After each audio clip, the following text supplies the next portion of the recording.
Inizio preparando la crostata di polenta. Verso nella casseruola 500 ml di acqua a temperatura ambiente. Aggiungo un pizzico di sale e 2 cucchiai di olio. Sposto la casseruola sul fuoco a fiamma vivace e porto a sfiorare il bollore. Verso 200 g di farina di mais fioretto. Mescolo con la frusta a mano. Mescolo spesso fino a farla cuocere per circa 15 minuti o fino a quando la polenta si addenserà, non del tutto.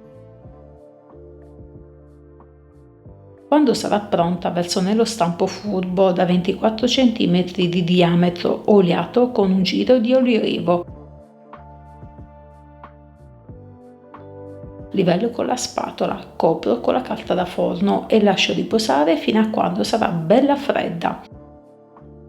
Nel frattempo sgrano 200 g di salsiccia, rimuovo il budello.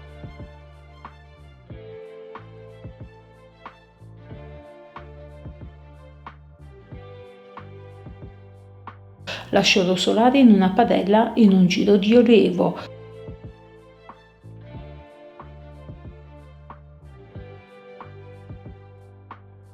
Poi unisco 50 ml di vino bianco, lascio sfumare. Termino tagliando a rondelle 100 g di olive denocciolate. Trascorso il tempo di riposo, capovolgo la crostata sulla teglia da forno, l'ho foderata di carta forno. Riempio la cavità con 150 g di stracchino. Unisco la salsiccia e le olive.